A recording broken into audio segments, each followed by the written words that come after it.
본문은 이제 제사장 가운데서 신체에 흠이 있는 사람은 하나님께 드리는 제의에, 그러니까 제사에, 화제에 참여할 수 없다 말하고 있습니다.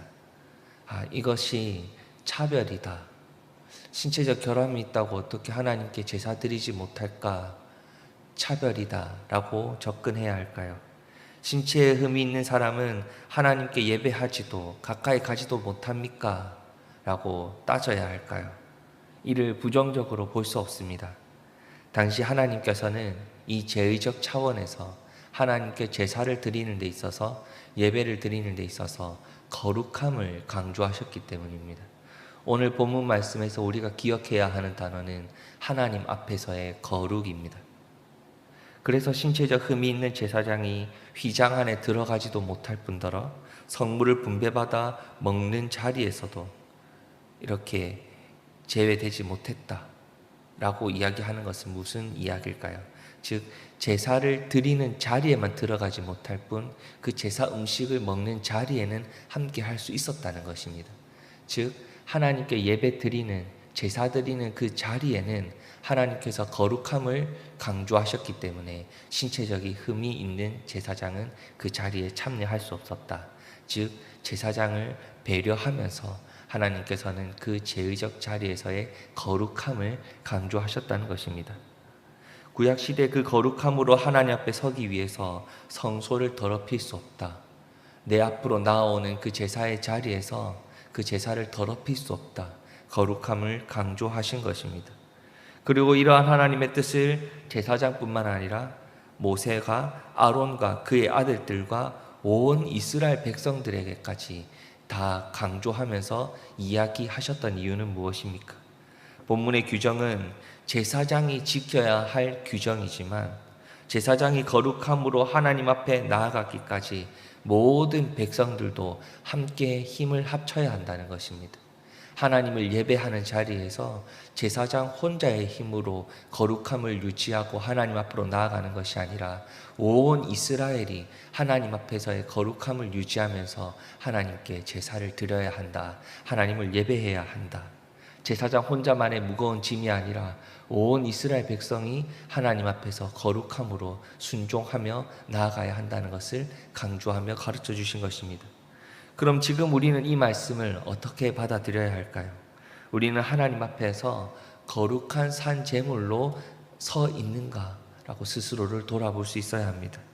구약 시대에는 외적으로 사람의 눈에 보이는 모습에만 그 거룩함을 강조했습니다. 그런데 지금 이 말씀을 붙들고 있는 우리는 하나님 앞에서 우리의 온 마음까지도, 눈에 보이는 외적인 부분뿐만 아니라 속마음까지도 하나님 앞에 거룩함을 유지하고 이 예배의 자리로 나아오고 있는가 스스로를 돌아볼 수 있어야 합니다. 우리 안에 성령 하나님이 내주하고 계신데 그 하나님의 인도하심을 따라서 우리의 마음과 생각과 우리가 내뱉는 말, 모든 것에서, 우리의 모든 모습에서 하나님 앞에서 거룩함을 유지하고 이 예배의 자리에, 겸손히 기도의 자리에 나아오고 있는가 스스로를 돌아볼 수 있어야 하는 것입니다. 우리가 하나님 앞에서 숨길 수 있을까요? 표정은 숨길 수 있더라도 마음은 숨길 수 없다는 것입니다. 하나님을 속일 수 있을까요? 우리의 마음의 속마음, 깊은 곳에 있는 그런 마음도 하나님 앞에서 결코 숨길 수도 속일 수도 없다는 것입니다. 그러니 우리는 하나님 앞에서 어떻게든지 거룩함으로 하나님 앞에 나아오며 우리의 전부를 하나님 앞에 드리며 예배의 자리로 나아와야 하는 것입니다. 부정함이라는 것은 쉽게 전염될 수 있습니다. 나쁜 것은 빨리 배울 수 있다는 것이지요. 좋은 일보다 나쁜 일에 우리의 마음과 생각이 더 쉽게 끌린다는 것이 연약한 인간의 모습입니다. 그러기에 우리는 오늘도 이 하루를 시작하면서도 주님의 전으로 나와 기도하는 이유가 무엇입니까? 오늘도 성령 하나님의 인도하심을 받고 거룩함으로 하나님 앞에 서겠다 간절히 기도하기 위해 이 자리에 선 것입니다.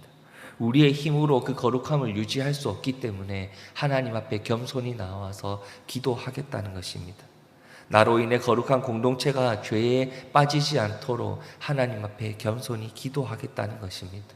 우리가 오늘 하루 우리의 몸과 마음과 우리의 교회 전부가 거룩함으로 하나님 앞에 설 수 있도록 겸손히 기도하며 성령 하나님의 인도하심을 받아 누리는 갈매교회 성도님들 되시기를 주님의 이름으로 축복합니다. 레위기 22장에서는 제사장이 성물을 먹을 때 지켜야 할 규정을 이야기하고 있습니다. 성물을 먹을 때 지켜야 할 규정을 이야기하시면서 하나님께서는 이 본문에서도 중요한 키워드로 거룩함을 강조하고 있습니다. 백성이 제사장의 생활을 위해 바친 성물을 먹기 위해 제사장은 마치 나시린처럼 스스로의 성결함, 거룩함을 각별히 유지해야 한다, 신경 써야 한다라고 말씀하십니다. 그렇지 않으면 하나님의 성호, 즉 하나님 자신을 더럽히기 때문입니다. 하나님께서는 계속해서 거룩함을 강조하고 있습니다. 하나님은 이 말씀을 경히 여기고 자신의 몸이 부정하면서도 이스라엘 자손이 구별하여 하나님께 드린 성물을 가까이 하는 자들은 하나님 앞에서 끊어질 것이다 라고 말씀하십니다. 여기서 가까이 한다라는 것은 범죄하기 위해 나아가는 행동을 의미합니다. 알면서도, 이것이 범죄적인 행위임을 알면서도 어떻게 하나님 앞으로 나아가 죄를 범할 수 있을까? 그럴 때 하나님께서는 강력하게 벌하시겠다 말씀하십니다. 생명을 거두시기까지 하면서도 그 거룩하지 못하고 부정함으로 하나님 앞에 나오는 자들을 벌하시겠다 말씀하십니다. 하나님의 말씀을 순종할 때 복을 누릴 수 있지만 하나님의 말씀을 불순종하면 하나님께서는 벌하시겠다고 오늘 말씀하시는 겁니다. 거룩함, 우리가 하나님 앞으로 나아올 때마다 기억하고 스스로를 돌아보아야 하는 것은 내가 마음속 깊은 곳에서까지 하나님 앞에 거룩함으로 나아가고 있는가, 숨김없이 거짓없이 속임없이 하나님 앞에 나아오고 있는가 스스로를 돌아볼 수 있어야 합니다. 언제나 거룩함으로 하나님의 나라를 섬기고 성결함으로 하나님의 은혜를 누릴 수 있어야 합니다. 지금을 살아가는 우리는 모두 성령 하나님이 거하시는 성전이고 신령한 제사를 드리는, 예배를 드리는 거룩한 제사장입니다. 그리스도인으로 거룩함과 성결함을 꼭 붙들고 살아가면서 하나님이 기뻐하시는 예배를 드리며 살아갈 수 있어야 합니다. 그것이 내 안에 나에게 주어질 힘으로 할 수 없다는 것을 알기 때문에 오늘도 겸손히 주님 앞에 기도하며 하루를 시작하는 것입니다. 그리고 이 모든 것을 우리에게 선물로 주시기 위해, 우리가 그 안에 거하기 위해, 그 은혜를 온전히 누리고 하나님이 주신 복을 맛보며 살아가기 위해 하나님께서 우리에게 예수 그리스도를 선물로 주셨습니다. 이 거룩함을 붙들고 하나님 앞으로 나아오라고 예수님께서 나를 위해 피 흘려 십자가에서 죽으신 것입니다.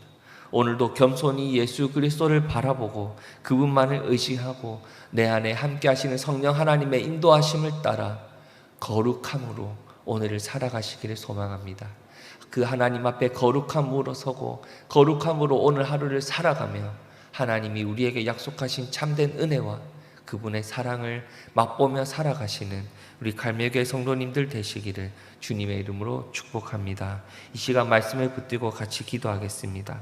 오늘도 하나님의 예배의 자리에 우리는 서 있을 것입니다. 하나님 앞에 예배의 자리로 나오는 하나님의 백성으로서 세상 앞에서도 흠이 없는 제사장으로서 오늘을 살아가게 하여 주시옵소서. 같이 기도하겠습니다. 그리고 교회를 위해서 기도해 주시고 개인적인 기도의 제목을 가지고 기도하신 뒤에 자유롭게 돌아가시겠습니다. 기도하시겠습니다.